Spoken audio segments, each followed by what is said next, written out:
this video, we're going to be covering matrix channels. So let's head on to the console and jump in. Here I'm going to select my first matrix, which is actually my sub outputs. My sub output is actually being fed directly from the left and right. Here we have our matrix sub overview. If we notice in the top left, we have our compressor, which is actually engaged, and we do see signal flowing through the channel. To the right, we have our direct in, as well as our mute status for the direct in. Below that, we have our safes for our automation recall. Below that, we have the bus trim for the channel, including the button for our talk, as well as linking. To the left of that, we have our insert tab. Right now, I do not have anything inserted on that channel, hence why the button is not engaged. Below that, we have our EQ button showing that the EQ is engaged. However, you're going to notice in the EQ graphical window below that, it's grayed out. The reason being is I actually have a graphic EQ inserted across that channel, so that's why we don't see anything. Also, you're going to notice that where our sends view would normally be, we have nothing indicating. That's because we can't use the sends on a matrix channel. And finally, on the bottom, we have our fader window. Again, there's no information here because we can't pan or assign the matrix channel to any of the left and right or mono buses. Here in the configuration window, we see where this output is actually patched to. This is showing us that this output is actually going out of my DL451 here at front of house on output 11. If we click on the destination button to the right, it brings up the patching window. And if I hover the mouse over, we'll see that we actually have signal present, so it's a great way to know if we have signal there when we're doing our patching. We could trace this back and we see that this is in fact being patched out of output number 11. Let's head on back. Below that, this is where we have our link options. So if we click on this, we'll see here that I already have many of the options engaged, such as the input channels, the direct input, the dynamics, insert, EQ, fader, and delay. Since I'm not actually linking this channel, I'm not too concerned right now for our options, so I'm going to go ahead and close out. To the left, we have the COL button, which actually stands for collapsed. This is actually for linked channels, so let me go ahead and select my delay left and delay right outputs. With the collapse button engaged, we see right now that we have one fader but having stereo output metering. If I unselect this, you'll notice that the delay left and the delay right have split into mono outputs. All right, let's head back to our sub output. Next is the actual link button if we wanted to go ahead and link matrix 1 and matrix 2. Now we're in the link fader section. If I go ahead and engage these buttons, this is actually going to make the fader for these channels be the same level as my master faders. And if I was to raise the master fader up or down, these channels would also follow suit. So let's go ahead and do that. So now that I have the sub output engaged on the stereo fader, I'm going to go ahead and make the changes. And you notice as I'm moving the master fader, the sub level is following. Next, we have the bus trim for this channel, as well as a phase invert button. Here, we have the direct input. If you notice that the gain knob is set to infinity because I'm not bringing in anything on this channel. We also know that because it's telling us that it is unassigned.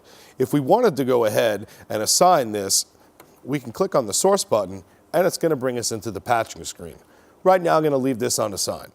Now let's head back to the top. We see that the mute button is engaged. The reason for this is because I don't have anything assigned to this channel, so it's automatically muted. Below that, we have the B button. Just so you know, this button has nothing to do with area B on the right side of the console. What this actually is for is if we were to solo this channel, if there was signal present, and if we engage the B button, we would be monitoring on the monitor B side of the console. So if we had our headphones plugged into the right side of the console, that's where we would hear it.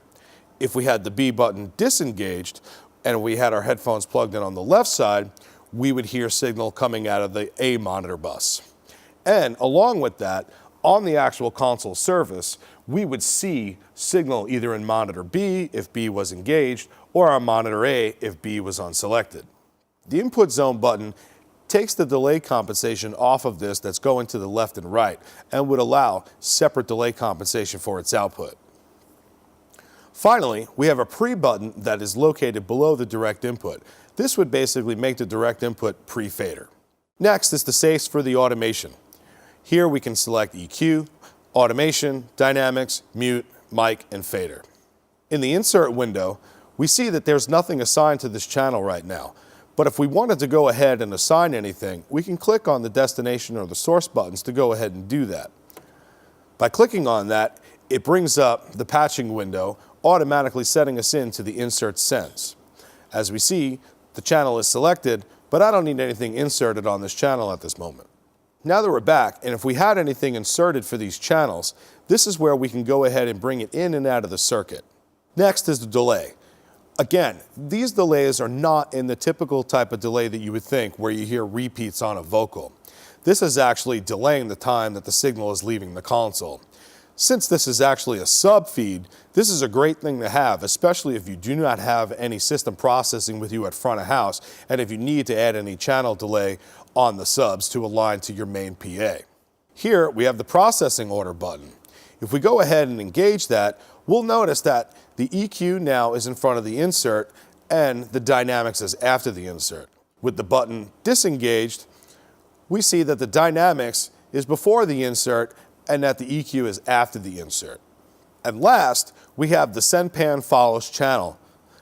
If we have this engaged, and if we're using this on say a stereo matrix, any of our left and right panning is going to be attributed automatically to this matrix send. And finally, we have the set all contributions either pre or post.